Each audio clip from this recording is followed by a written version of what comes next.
Under the hail of bullets of Operation Barbarossa on June 22, 1941, more than 5 million Red Army soldiers who fell into German hands immediately lost all rights under the Geneva Conventions. They were no longer recognized as lawful prisoners of war, but were deemed ideological and racial enemies. They endured mass summary executions, death marches to exhaustion, unrelenting starvation, and forced labor, only to be discarded as war debris. Orders from the German High Command were explicit: no medical aid, no shelter, no mercy. Not even Soviet women in uniform were spared a death sentence. Why was their fate so starkly different from that of Western Allied prisoners? The answer lies in the fanatical racial ideology of National Socialism, which regarded Soviet soldiers as a subhuman Bolshevik horde to be annihilated. Human rights and the laws of war were crushed beneath the machinery of genocide, and those few who survived and returned home were branded traitors and sent to NKVD filtration camps. This stands as a brutal testament to two successive hells, one under Nazi Germany and one under the Stalinist regime. At dawn on the 22nd of June, 1941, Operation Barbarossa roared to life, unleashing what would become one of the largest and most brutal land campaigns in history. 3 million German soldiers, backed by thousands of tanks, aircraft, and artillery pieces, sliced across the Soviet border along a 2,900-kilometer front without so much as a formal declaration of war or a diplomatic warning. In an instant, the Red Army's defenses were shattered by the thunder of 7,000 artillery barrels firing in unison. Army Group North surged toward Leningrad. Army Group Center wheeled on Moscow, and Army Group South thundered into the fertile plains of Ukraine. The Soviet command structure froze in its tracks. Joseph Stalin, still clinging to the Molotov-Ribbentrop Pact, dismissed repeated intelligence warnings as British provocations. Without clear orders from the Kremlin, frontline units floundered. Communication broke down. Radios fell silent, and officers hesitated, uncertain whether to counterattack or withdraw. In those critical first hours, German panzer divisions and mechanized infantry encircled entire Soviet corps, exploiting the paralysis at the very heart of the Soviet High Command. Meanwhile, the initial shock was compounded by the ruthless precision of the German assault. Panzer formations drove through weak points, like a hot knife through butter, bypassing strongholds and severing supply lines in lightning advances that left Soviet defenders scrambling. Infantry follow-on units sealed the flanks and mopped up resistance pockets with cold efficiency. Rail junctions and road networks fell under German control almost overnight, trapping entire armies in vast cauldrons of encirclement.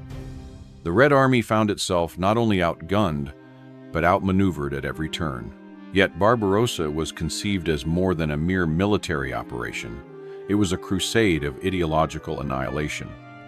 Adolf Hitler and his generals had long spoken of this war not in terms of territory or resources, but as a moral imperative to eradicate Bolshevism and subjugate the Slavic subhumans, deemed a threat to Aryan supremacy. In private briefings, Hitler declared that conventional rules of engagement must yield to the demands of racial warfare. Mercy was a weakness. Solidarity among soldiers, a myth. Every Soviet soldier, in the eyes of Nazi leadership, was both a political enemy and a lesser being, fit only for extermination or enslavement. Thus, as the German juggernaut pressed deeper into Soviet soil, it did so under the banner of a genocidal ideology. The shock and awe of the surprise attack quickly gave way to systematic policies of brutality. Captured soldiers were denied the protections of the Geneva Conventions. Women in uniform faced summary execution, and political commissars were singled out for immediate execution. Behind the roar of engines and the crack of rifles lay an unrelenting campaign to crush any spark of Bolshevik resistance. Not simply to defeat an army, but to obliterate an entire people. In those opening days, the fulcrum of war shifted from military tactics to ideological extermination, setting the stage for the horrors that would engulf the Eastern Front. In Berlin, every element of Operation Barbarossa was conceived, not merely as a military offensive, but as an instrument of ideological extermination. From the highest councils of the Third Reich, it was declared a Vernichtungskrieg, a war of annihilation, where conventional bonds of soldierly solidarity would be discarded in favor of a ruthless campaign against Bolshevism and the Slavic peoples, whom Hitler denounced as a biological menace. During a private conference with his top generals in March 1941, Hitler made it unmistakably clear the old chivalric code of war had no place in the East. Solidarity among soldiers, he asserted, is a relic of the past. In this struggle, we confront not armies, but an ideological contagion that must be purged without mercy. When the invasion began, Army Group East was entrusted with a dual mandate to smash the Red Army's defenses and to serve as a laboratory for the Third Reich's racial doctrines. Under this directive, German forces were instructed to apply brutal efficiency at every turn, testing the limits of extreme measures short of outright savagery. Within days, the spearhead of blitzkrieg that combined rapid armored thrusts, coordinated air support, and mechanized infantry tore through Soviet fortifications with disorienting speed. Defensive bastions at Minsk, Smolensk, and Kiev were encircled in vast cauldrons, each trapping hundreds of thousands of Soviet troops in untenable positions. At Minsk, German panzers sealed off escape routes in a matter of hours, leaving entire Soviet corps bereft of ammunition and cut off from reinforcements.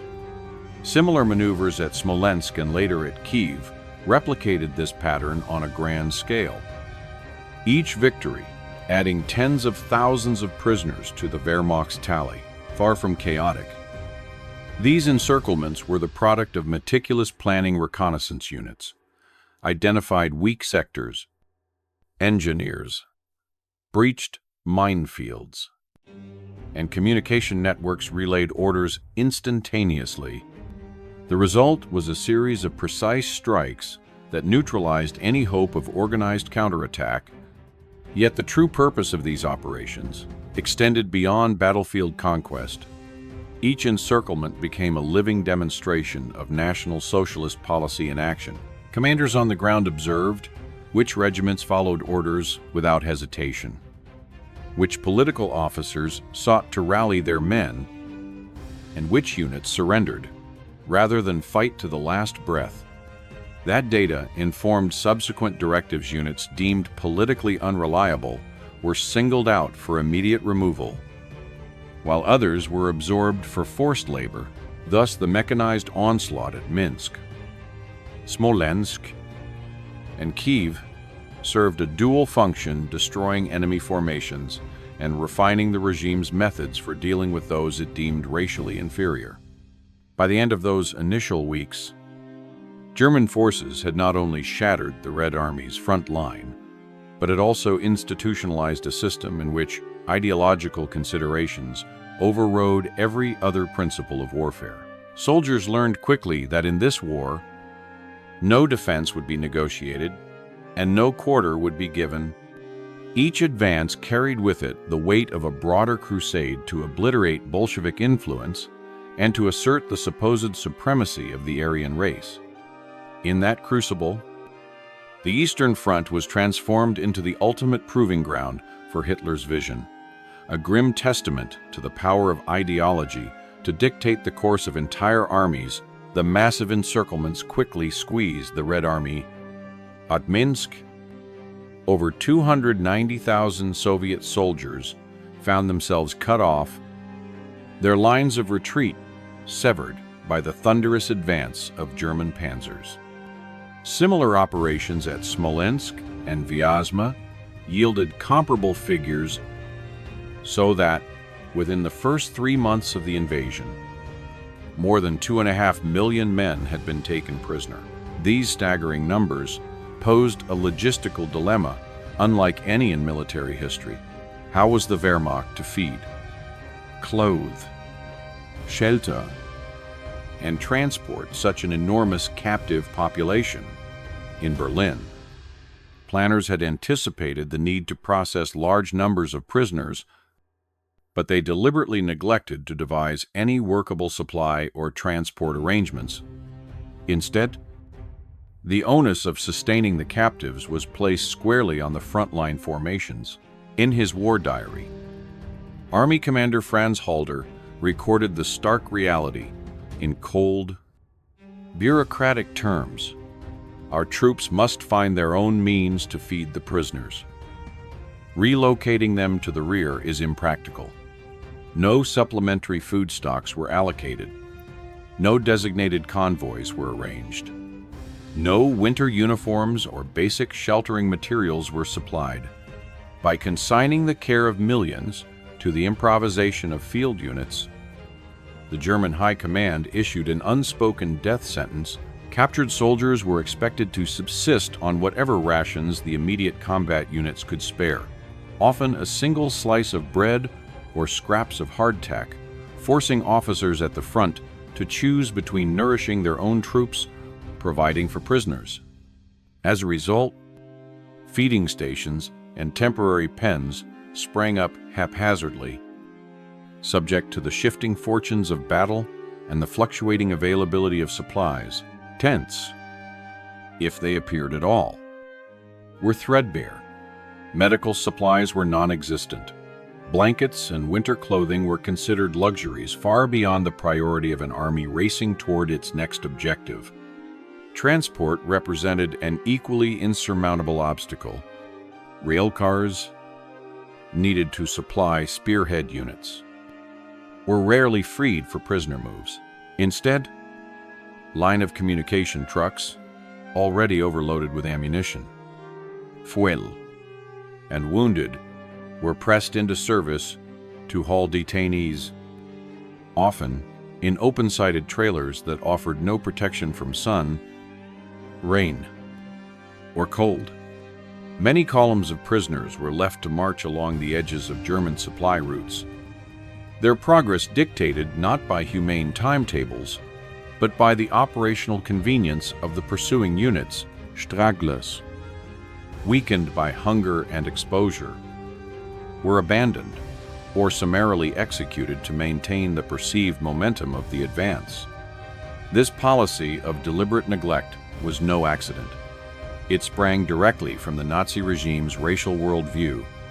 Soviet soldiers were regarded not as fellow combatants entitled to basic humanitarian considerations, but as subhuman instruments of Bolshevik contagion. By stripping them of the protections afforded to Western prisoners of war, German commanders effectively weaponized logistical deprivation as a means of ideological extermination. Each failure to allocate blankets became a calculated measure to accelerate mortality. Every refusal to divert rail cars underscored the decision to consign millions to death by exposure. Ultimately, the choice was stark allocate precious supplies to sustain prisoners, thereby risking operational strain, or allow them to perish at the margins of the front, clearing the way for an unhindered advance. The Wehrmacht, driven by both operational zeal and genocidal intent, opted decisively for the latter. In so doing, they made logistics the instrument of genocide, a blatant manifestation of racial ideology in the machinery of war. A few weeks before the guns of the Eastern Campaign opened fire, the German General Staff began laying the groundwork for systematic lawlessness.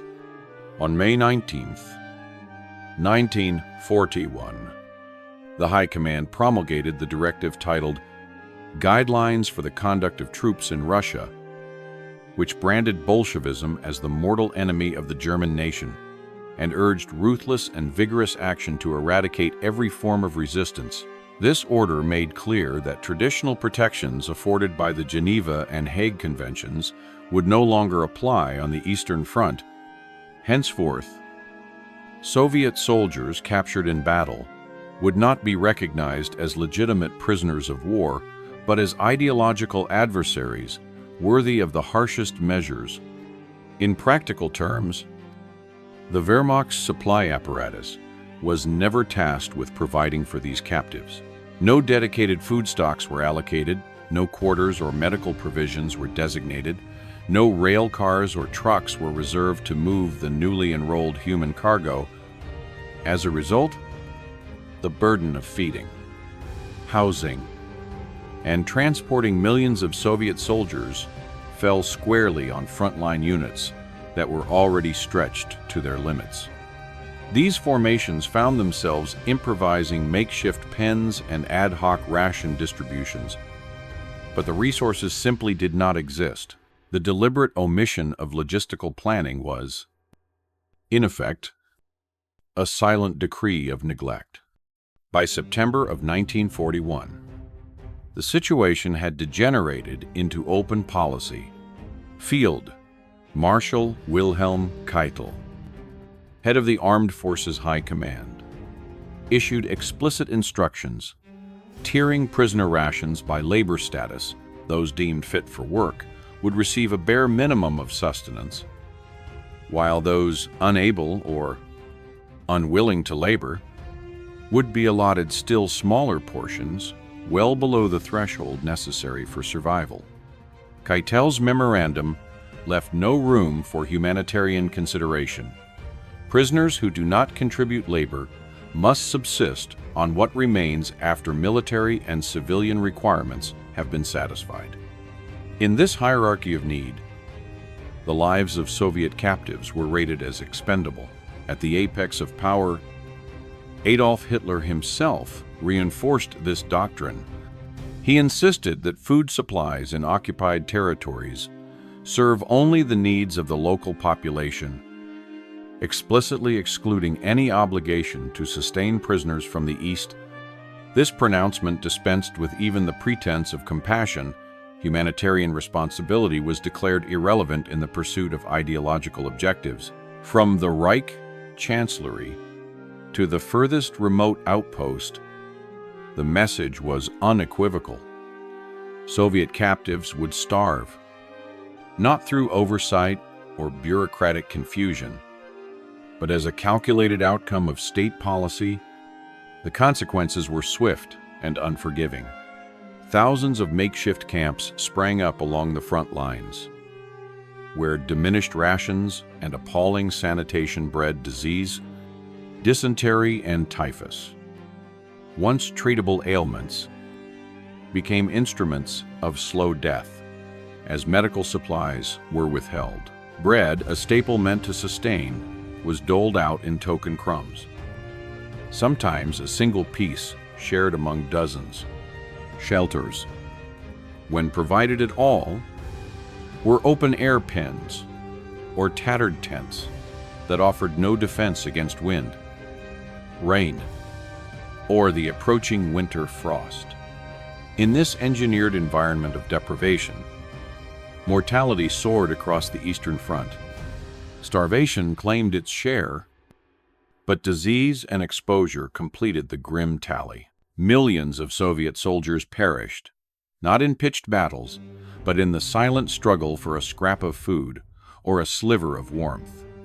By revoking the very basics of life food, clothing, shelter. The German command transformed logistics into a weapon of extermination, ensuring that the hallowed principles of war were shattered long before the first shots were fired. A few weeks before the guns opened on the Soviet frontier, the German General Staff issued its first criminal directive on the 6th of June, 1941.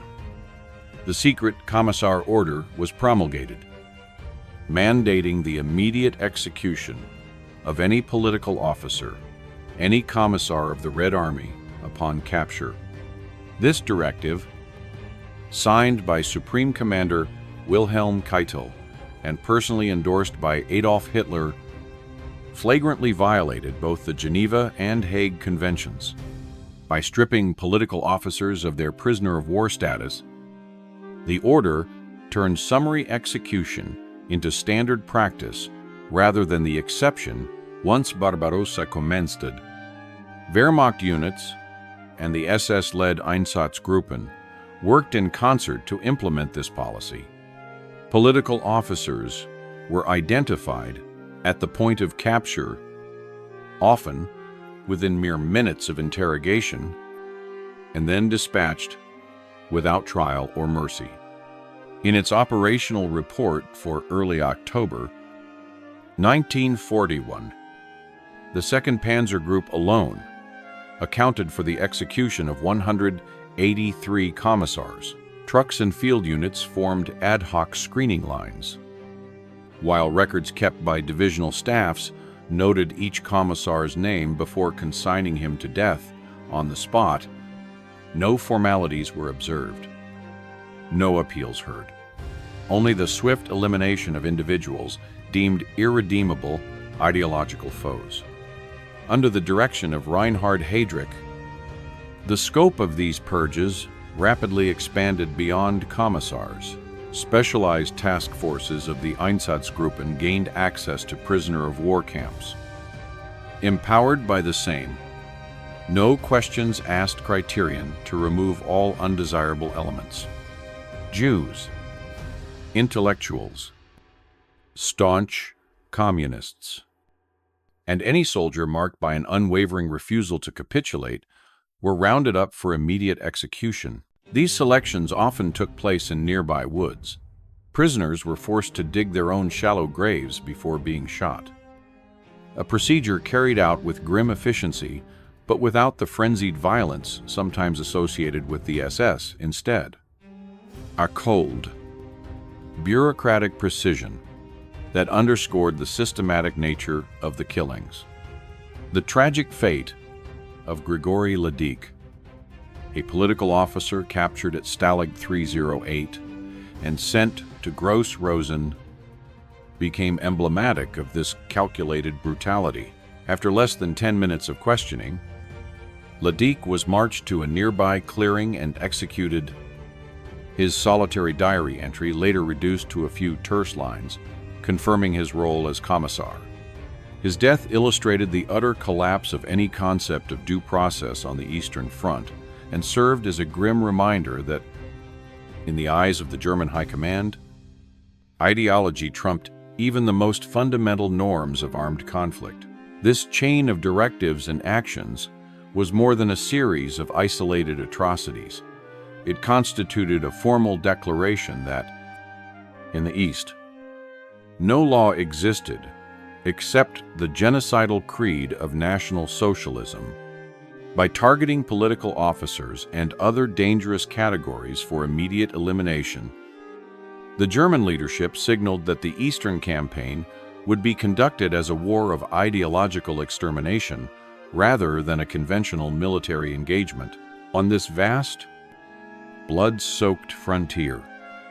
The Commissar Order and its extensions eliminated any pretense of lawful warfare and made official the principle that certain lives, even those of uniformed soldiers, were not merely expendable, but subject to calculated eradication. This was the stark reality, underpinning every advance of the Wehrmacht and every cell of the Einsatzgruppen, a cold, relentless pursuit of ideological purity at the cost of all the rules meant to limit the savagery of war. Following the separation of the so-called dangerous elements, the German army commenced the transfer of remaining Soviet captives from the front lines to permanent camps via forced marches coldly termed death marches. These movements were lauded by the Wehrmacht's Quartermaster Corps as a form of natural selection columns of prisoners, each numbering between 500 and 2,000 men, were compelled to march 20 to 40 kilometers daily, regardless of searing heat or bitter cold. No adequate provisions of food or medical care were supplied. At best, each man received a single slice of stale bread or sipped water pooled in roadside puddles. Any prisoner who faltered or collapsed was summarily executed on the spot. Hunting dogs were unleashed to drive the columns forward, and a draconian directive mandated that for every fugitive who escaped, 10 others would be shot as an example. By August 1941, German medical officers reported that 20% of captives could not continue and recommended their immediate execution to conserve scarce medical resources. This grim ratio became routine practice along the Eastern Front. Commanding officers issued terse orders: maintain the pace, leave no one behind, and consider any delay as a hostile act. Under Suchdirectives, the death march became an instrument of attrition, far more efficient than conventional combat. Survivors later testified that these columns resembled specters rather than soldiers. They described the haunting sight of emaciated figures dragging themselves forward, clutching at weeds for sustenance, and at times drinking their own urine when no other water was available. When a prisoner finally succumbed to exhaustion, fellow captives were forced to enter his body in a shallow grave at the side of the road before pressing on under the vigilant eyes of their guards. Moments of silence fell only when rifles cracked, marking the execution of those deemed too weak to walk. This systematic approach to prisoner relocation fused vast military resources with a clear, unspoken directive to reduce the captive population through physical depletion rather than formal execution alone.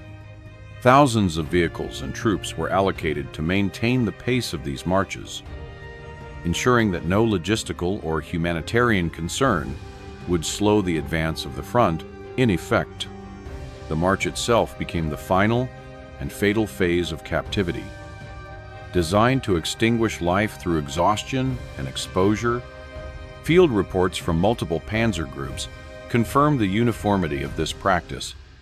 Whether moving along forested tracks or open roads, the columns were regimented and supervised with meticulous precision. Guards held their positions in tight formations, preventing any deviation from the prescribed route.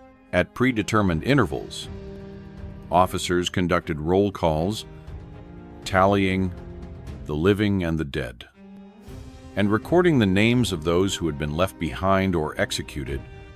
Such records, though incomplete, have provided historians with chilling evidence of the scale and intent of these forced transfers. Ultimately, the death marches served a dual purpose.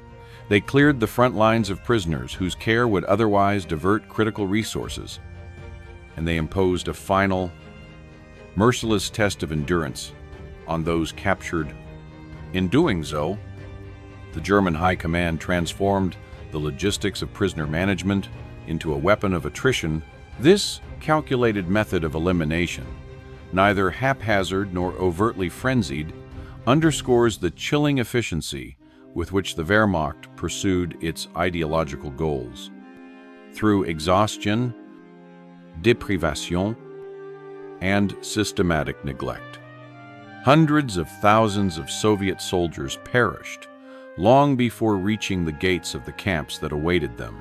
When columns of prisoners finally staggered into Gulag's temporary transit camps, stalags for enlisted men and non-commissioned officers, or oflags, For officers, they found no shelter beyond flimsy tents pitched on open fields. One former captive at Stalag 352 in Belarus recalled that over 100,000 men were forced to dig their own foxholes for cover, only to see many of these excavations collapse, burying the wounded and the weary alive. Designed to house far fewer individuals, the makeshift trenches became death traps rather than refuges. Food distribution was equally fiendish in its neglect. Rations amounted to no more than 100 to 200 grams of sawdust-filled bread every 3 to 4 days, accompanied by a thin gruel that offered scant nourishment. These meager allotments were then divided among twice the intended number of prisoners, reducing each man's share to a fraction of what was even nominally promised. Under German standards, a Wehrmacht soldier required some 4,000 calories per day. Western Allied prisoners typically received around 2,000 so will prisoners. By contrast, scraped by on as little as 700 to 1,000 calories daily, barely enough to sustain the barest physiological functions. Sanitary conditions were not merely inadequate, they were catastrophic. 2 outdoor latrines served tens of thousands of men, producing a breeding ground for cholera, typhoid, and dysentery. In the absence of proper waste disposal, illness spread like wildfire. Medical reports from autumn 1941 indicate that nearly 70% of deaths in many camps resulted from pulmonary tuberculosis and acute gastrointestinal infections. The few German medical officers assigned to these camps were equipped with no more than 2 aspirin tablets for every 2,000 prisoners, rendering their presence little more than a formal acknowledgement of impending death. The camp hospitals, where they existed, were little better than open-air death wards. In one report, a German civilian doctor described patients lying on bare earth, their clothes tattered and stained, with no bedding or medicine. When medical staff attempted basic triage, they encountered shortages of everything from bandages to disinfectant. As a result, the infirm and the injured were often abandoned to succumb where they fell, their only recourse a pitiful cry for help that rarely came. Despite these conditions, the German High Command maintained an ironclad hierarchy of resource allocation. Frontline units and civilian populations were paramount. Prisoners of war were not. Any proposal to divert rail cars or requisition fuel to transport food supplies into the camps was summarily rejected as impractical. The policy was neither accidental nor the product of chaos. It was a deliberate, state-sanctioned decision to impose death by attrition, thus life within gulags, stalags, and offlags was not measured in days or weeks, but in a cruel calculus of survival odds. Men existed in a perpetual cycle of hunger, disease, and exposure, their mortality rates mounting as the seasons turned. Those who persevered did so on the thinnest of margins, their bodies and spirits eroded by the relentless grind of deprivation. In the Eastern Front's grim logic, the stripping away of basic human necessities became the ultimate weapon, transforming the camps into silent execution chambers where death arrived not with gunfire, but through systematic neglect. The policy of deliberate starvation was methodically institutionalized. Soviet prisoners received rations that fell below the threshold of subsistence bread mixed with sawdust, thin cabbage soup laced with potato peels, or, in some camps, scavenged scraps repurposed as food. When these meager portions ran out, men were driven to forage for grass, leaves, And, in the most harrowing cases, the bodies of fallen comrades. A December 1941 report chillingly noted, as famine ravaged the camp, instances of cannibalism emerged. Guards recorded these acts and displayed them as proof of Slav barbarism, rather than increasing rations. The punishment for those caught consuming human flesh was public execution, yet the underlying famine remained unaddressed. By contrast, in the same compound at Stalag 4, Western Allied prisoners occupied one section of the barbed wire perimeter where they played football, received Red Cross parcels, and exchanged letters with home. On the other side, Soviet troops huddled in the cold, their gaunt forms barely recognizable as human. This stark division served as a brutal testament to the Nazi racial hierarchy. The lives of Western captives had value as bargaining chips in diplomatic and propaganda efforts.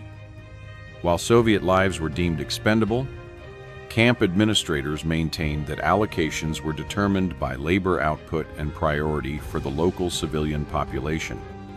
In practice, this meant that Western menus might feature cheese, yum, and tea, while Soviet tables offered a watery gruel and stale bread. Medical care followed a similar pattern. Western prisoners could be admitted to makeshift infirmaries with stretchers and supplies, whereas Soviet patients were often left on the ground to succumb to infection or exposure. The difference was no accident. It was the direct result of policies crafted in Berlin, where ideological contempt for Slavs overrode any notion of basic human dignity. Disease swept through the Soviet enclosures with ruthless efficiency. Dysentery, typhus, and pneumonia became the leading causes of death ailments that, under more humane conditions, might have been contained or treated.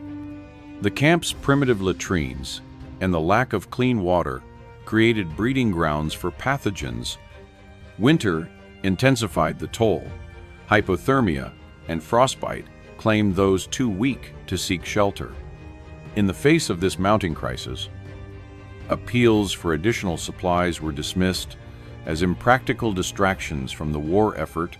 Despite the mounting death toll, German authorities insisted that policies remain unchanged. Any suggestion of parity in rations or medical attention was branded a threat to military objectives. Commanders at all levels received clear instructions: sustain the fighting units and local populations first. Prisoners from the East could wait. This logical framework effectively weaponized starvation and disease, ensuring that millions would perish far from any battlefield. Amid this orchestrated deprivation, small acts of solidarity emerged among the prisoners. Men shared what little they had: half a crust of bread, a warmed bowl of soup, to help others cling to life. These gestures stood in stark relief against the impersonal machinery designed to erase them. Yet for every rare act of compassion, the overwhelming reality remained. The camp system was engineered to kill through neglect. No single bullet, no single bayonet, but a comprehensive array of policies that deprived men of the essentials of life. In the end, the systematic starvation of Soviet prisoners was more than a byproduct of war. It was a deliberate strategy rooted in racial ideology. By denying basic sustenance, the Nazi regime achieved a form of mass extermination that left little trace in the histories of combat. The true horror lies not in the violence of the act, but in the calculated indifference that allowed so many to die from want. By mid-1942, acute labor shortages compelled the German war economy to repurpose Soviet prisoners of war as forced laborers, yet this shift was far from a humanitarian concession. Rations for these men in uniform edged upward to a mere 1,200 calories per day. half of the average German civilian's allowance of some 2,400 calories. Any prisoner who failed to meet production quotas risked further ration cuts, trapping him in a spiral of exhaustion and starvation that offered little hope of survival. In coal mines, Soviet captives were assigned to the deepest shafts, where oxygen levels were perilously low and coal dust filled the air. 12 to 16-hour shifts became the norm. With scant rest and no effective protective gear, steelworks presented an equally lethal environment. Workers stood shoulder to shoulder beside glowing furnaces, exposed to blistering heat and toxic fumes. Chemical plants offered no reprieve. Prisoners were posted to handle caustic substances and heavy machinery with little training or oversight. In each setting, the absence of safety protocols was no accident. It was a deliberate decision to maximize output without regard for human cost. Supervisors monitored performance with merciless precision. Anyone deemed slow or inefficient faced the immediate threat of reduced rations or reassignment to more arduous tasks. A single metric, a ton of coal shoveled, a plate of steel produced, determined a man's entitlement to bread, soup, or even a few sips of water. As bodies weakened from malnutrition, the same faltering prisoners were labeled unfit for work, provoking further deprivation. The system rewarded only those who could sustain relentless effort, condemning the rest to gradual decline. Despite these conditions, the German economy leaned ever harder on forced labor. Railway repair gangs, composed of Soviet captives, rebuilt bombed lines under Allied air raids. Their columns strung together along track beds where splinters of shrapnel and live ordnance posed constant peril. Factory floors echoed with the grind of machinery, punctuated by the coughs of men whose lungs could not withstand the perpetual inhalation of industrial dust. Supervising officers often recorded work quotas unmet in official logs, treating malnutrition and illness as mere disruptions rather than signals of systemic cruelty. By late 1942, the forced labor program had become a critical pillar of the Reich's war effort, supplying the manpower that Germany's own young men no longer could. Yet, this exploitation did not soften the regime's stance. It reinforced it. Soviet prisoners remained second-class laborers. Their lives weighed against the value of their output. Any concession to their well-being was explicitly denied. For the prevailing doctrine held that the slow attrition of these men served the dual purpose of bolstering the war economy and enacting ideological retribution through exhaustion, deprivation, and exposure to industrial hazards. Hundreds of thousands of Soviet soldiers perished, not on the battlefield, but within the very workshops and mines that fueled the German war machine. Their final labor was not a path to redemption, but a mechanism of survival by death, where the right to subsist was contingent upon a prisoner's ability to work under impossible conditions.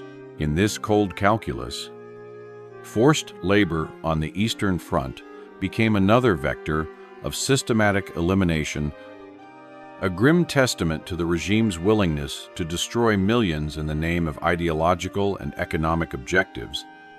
By late 1944 and into early 1945, the tide of war had turned decisively. Soviet, American, and British forces advanced into the heart of territory once held by Nazi Germany, uncovering the network of prison camps that scarred the landscape. When the gates of gulags, stalags, and oflags at last swung open, the survivors emerged like walking skeletons, hollow-eyed and hollowed out by years of hunger, disease, and unrelenting hardship Their bodies, stripped of all reserves, could barely stand. Many crawled or staggered toward the liberators, uncertain whether this moment truly signified freedom or another cruel trick of fate. Even when they reached Allied recovery centers, makeshift medical stations hastily erected in liberated towns, around 10% would not survive the first week. Their bodies too ravaged to respond to treatment. Yet the promise of liberation proved short-lived for these men. Under Stalin's infamous Order 270, issued in August 1941, any soldier who surrendered was branded a traitor to the motherland. As the Allies negotiated at Yalta, they committed to repatriate all Soviet citizens found in liberated areas, regardless of their own wishes. This pledge set in motion Operation Keelhaul, the forced return of more than 2 million Soviet nationals, including former prisoners of war, to Soviet control. What awaited them was not simply debriefing, but a tribunal governed by suspicion. At collection points in Austria, the atmosphere was one of dread. Former captives, having just tasted the air of freedom, realized that a second sentence awaited them at the border. Accounts from Allied officers describe scenes of unimaginable despair, men slitting their wrists on railroad platforms, others hurling themselves headfirst against walls to end their torment. Some begged the uniformed troops to grant them mercy with a bullet rather than send them back to an uncertain fate. Still more clung to the undercarriages of transport trucks, seeking any means to avoid repatriation. Despite these pleas, the Allies, bound by international agreement and wary of fracturing their wartime coalition, marched the ex-POWs onto trains and trucks bound for Soviet interrogation centers. Each convoy carried with it the anguish of men who had survived German camps only to face a new form of captivity. The term liberation rang hollow as these soldiers confronted quarantine pens where NKVD officers conducted initial screenings. Those categorized as active collaborators were immediately isolated. Even those deemed loyal were subject to surveillance and restricted freedoms. Operation Keelhaul thus revealed the grim reality that political imperatives could override humanitarian impulses. The Allies, focused on maintaining unity against the collapsing Third Reich, turned a blind eye to the personal tragedies unfolding on their own transport platforms. For the Soviet ex-prisoners, this second betrayal compounded the trauma of captivity, this time at the hands of supposed liberators and former allies.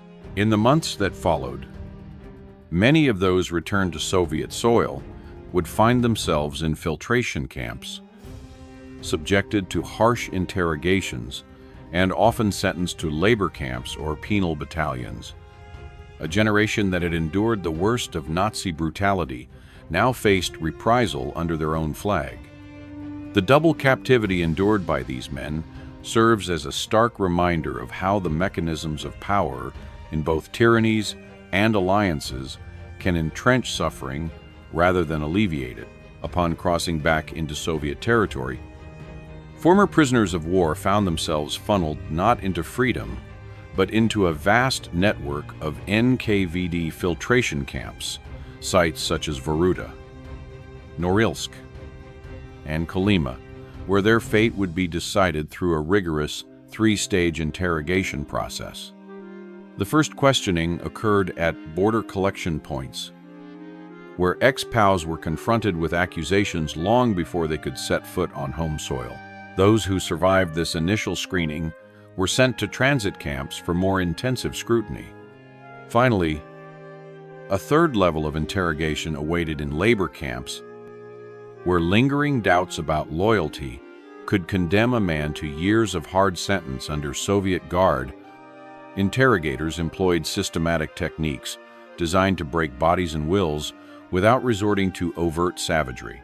Sleep deprivation became routine, Days could stretch interminably as officers interrupted rest, forcing detainees to endure endless questioning.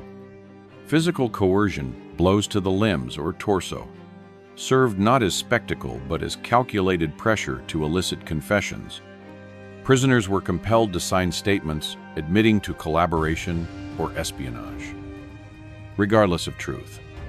In the absence of legal counsel or due process, these coerced confessions formed the backbone of every verdict handed down. Central to the NKVD's logic was a single, unyielding question: why did you not fight to the death instead of surrendering? This criterion transformed the very act of capture into presumed betrayal. Those who failed to die in battle or who had simply fallen into enemy hands were branded as traitors by default. No consideration was given to the realities of encirclement, injury, or sheer exhaustion. Surrender itself became proof of disloyalty. After grueling interrogation, prisoners were sorted into three categories. Category A comprised those deemed to have demonstrated unwavering loyalty, men who had escaped captivity, been seriously wounded before capture, or shown evidence of resistance against their captors. These individuals, though still under surveillance, were cleared to return to civilian life, albeit with the stigma of their ordeal imprinted on internal documents. Category B included those suspected of passive collaboration survivors who had endured captivity without clear records of resistance, but had not actively aided the enemy.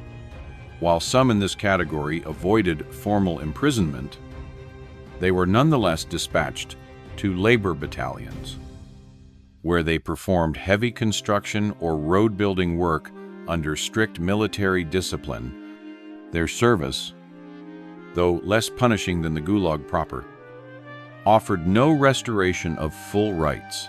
Category C grouped those judged to have engaged in active collaboration, whether through forced labor in enemy factories, roles within German administration of camps, or other activities construed as aiding the invader.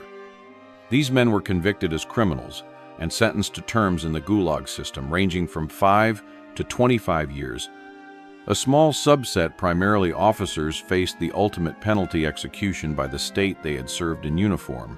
In the final accounting, roughly 58% of returning ex-POWs secured conditional release to civilian life under surveillance. 15% were consigned to penal labor battalions, and nearly 20% received lengthy Gulag terms. Only a handful, largely those with the rank of lieutenant or above, were executed. These outcomes illustrate the grim calculus. Survival through German captivity offered no guarantee of clemency. Instead, it marked the beginning of a second ordeal at the hands of one's own government. The dual betrayals of these men, first by Nazi brutality, then by Soviet suspicion, left scars deeper than any physical wound. For many, liberation proved hollow. Replaced by the relentless scrutiny of comrades turned inquisitors, their service and sacrifice were overshadowed by a state that demanded absolute proof of loyalty, even in the face of overwhelming adversity. Thus, the NKVD filtration camps became the final crucible of a war that spared few, where the cost of survival remained painfully high until the very end. Although they escaped the back-breaking toil of the Gulag, former prisoners of war emerged under a permanent shadow. Their internal passports bore black marks denoting their captivity, barring them from veterans' benefits and privileges. They were prohibited from joining the Communist Party, their applications for higher education routinely rejected, and they encountered invisible ceilings in every profession they attempted to enter. Social stigma clung to them as tenaciously as the illness and malnutrition that lingered in their frail bodies. The burden extended to their families, Wives of returning soldiers risked arrest, and children of ex-POWs were shunned in classrooms, pejoratively labeled as children of traitors. In many towns, neighborhoods drew invisible lines, one street for heroes who had never surrendered, another for those whose service had been interrupted by German captivity. Former prisoners were banned from Victory Day parades and commemorations, their absence a silent testament to the state's repudiation. Meanwhile, organized veteran associations, flush with medals and state honors, left them uninvited and unrecognized. This enforced silence persisted for decades, suffocating any attempt at reconciliation or remembrance. Men and women who had endured the worst of two totalitarian regimes chose instead to conceal their stories. Surveys conducted long after the war indicated that more than 80% of these survivors never spoke of their ordeal to their children or grandchildren. Their experiences became a private morass of shame and sorrow, a personal wound too deep to expose. It was only after Joseph Stalin's death in 1953 that the first fissures appeared in this edifice of repression. Some lower-ranking officers and a handful of enlisted men received partial rehabilitations, particularly those who could document acts of resistance in captivity. Yet the broader truth remained locked behind bureaucratic secrecy, and most ex-POWs continued to live under a pall of official distrust. The true scale of their double persecution only came to light after the Soviet Union's collapse in 1991. Archives long sealed by state security services were flung open, revealing voluminous files, harrowing testimonies, and the systematic nature of both Nazi and Soviet atrocities. Researchers uncovered orders that had branded surrender as treason, correspondence that had directed the shunning of survivors, and personal dossiers that tracked each man's post-war classification. Public discussion, once taboo, now rippled through newspapers, television programs, and academic conferences. For the few remaining survivors, octogenarians whose emaciated frames once strode across death marches, it was a bitter vindication. The revelations lifted the veil on one of history's most profound betrayals. First, the calculated extermination by a fascist invader, and then the political crucifixion by their own homeland. While no vindication could restore the years of stolen health or the fractured families left in the wake of stigma, the posthumous acknowledgement offered a measure of moral redress. At last, the world could bear witness to their full story, a saga of endurance through two hells, and a testament to the human spirit's capacity to survive, even when justice seems forever denied. In total, approximately 5,700,000 Soviet soldiers fell into German hands between 1941 and 1945. Of these, some 3,300,000 perished in German custody before ever reaching a permanent camp. The remaining 2,400,000 who survived long enough to be repatriated faced a stark new reality.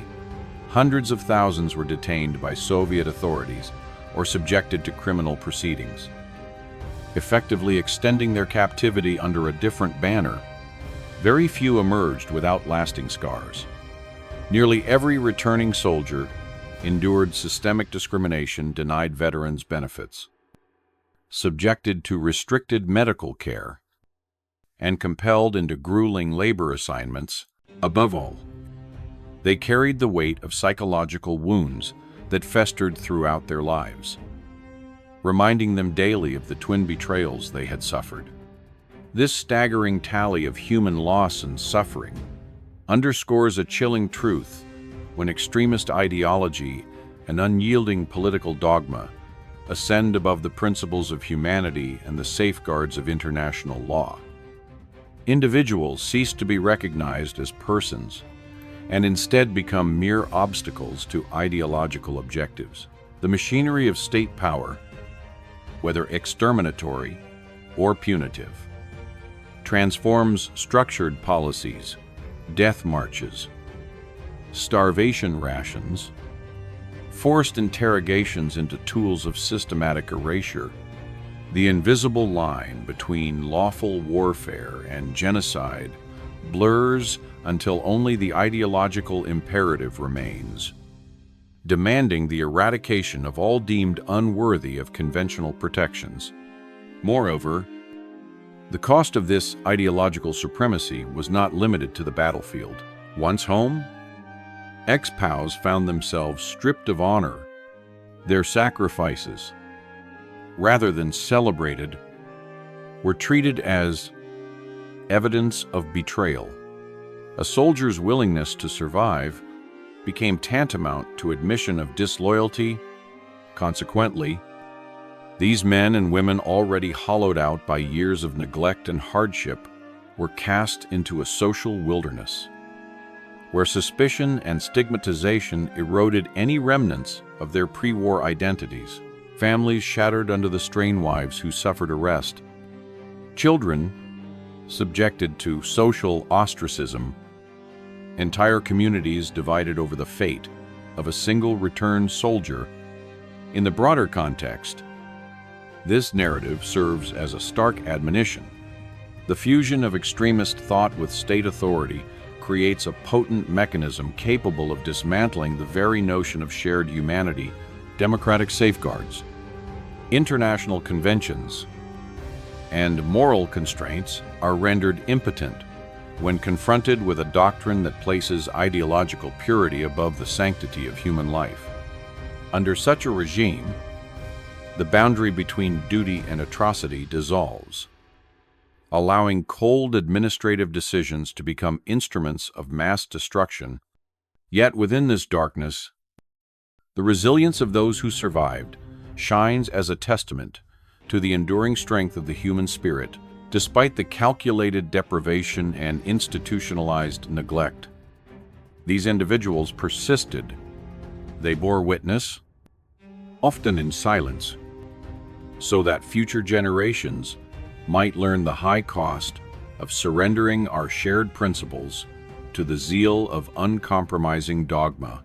Their story reminds us that the first casualties of any totalitarian project are the fundamental values that define our common humanity, values that must be defended with unwavering resolve, lest we repeat the most tragic chapters of our past. German policy embodied a ruthless fusion of genocide and economic exploitation, and forced labor was merely the second act of a destruction machine that had already claimed the lives of the vast majority of Soviet captives. Those who survived the death marches and barracks of neglect were pressed into coal mines, steelworks, and factories under conditions so harsh that few emerged alive. In parallel, the Soviet regime's Order 270 extinguished any vestige of rights for soldiers who had surrendered, branding them traitors and consigning them to filtration camps. Penal battalions, oculi sentences. Thus, two totalitarian governments, one driven by racial fanaticism, the other by ideological intolerance, each wielded state power to erase human beings deemed unworthy. Across these twin regimes, millions of lives were extinguished or ground down to hollow shells. The German war economy thrived on the bodies of enslaved prisoners whose labor extended the Reich's industrial output even as it accelerated their demise. Meanwhile, Soviet reprisals ensured that survival under one tyranny guaranteed persecution under the next. Veterans' benefits, social standing, and even the right to speak of their ordeal were revoked, leaving survivors in permanent limbo.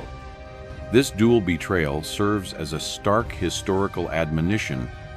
When extremist dogma overrides the principles of humanity and international law, Every institution meant to safeguard life becomes a tool of extermination. Compassion is replaced by calculation. Justice yields to zealotry. Efforts to build bridges between peoples are suffocated by the same ideologies that justify mass atrocity.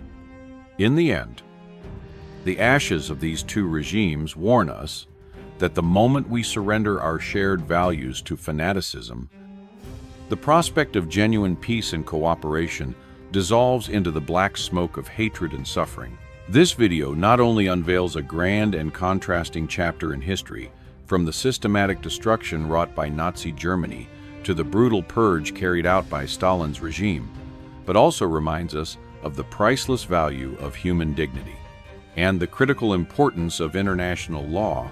The clearest message conveyed to viewers is this: when extremist ideology seizes control of the entire power structure, humanity and the rule of law are discarded, and people become mere tools or test subjects for political ambitions. Through the harrowing journey of countless Soviet soldiers from imprisonment to starvation, torture, and then discrimination after discharge, we learn that survival is not simply about dodging a bullet, but about preserving our humanity in the face of violence and injustice. The video urges viewers not only to remember the past, but also to take active steps to defend human rights and to speak out against all forms of discrimination and cruelty. Most importantly, it imparts a lesson in tolerance and responsibility.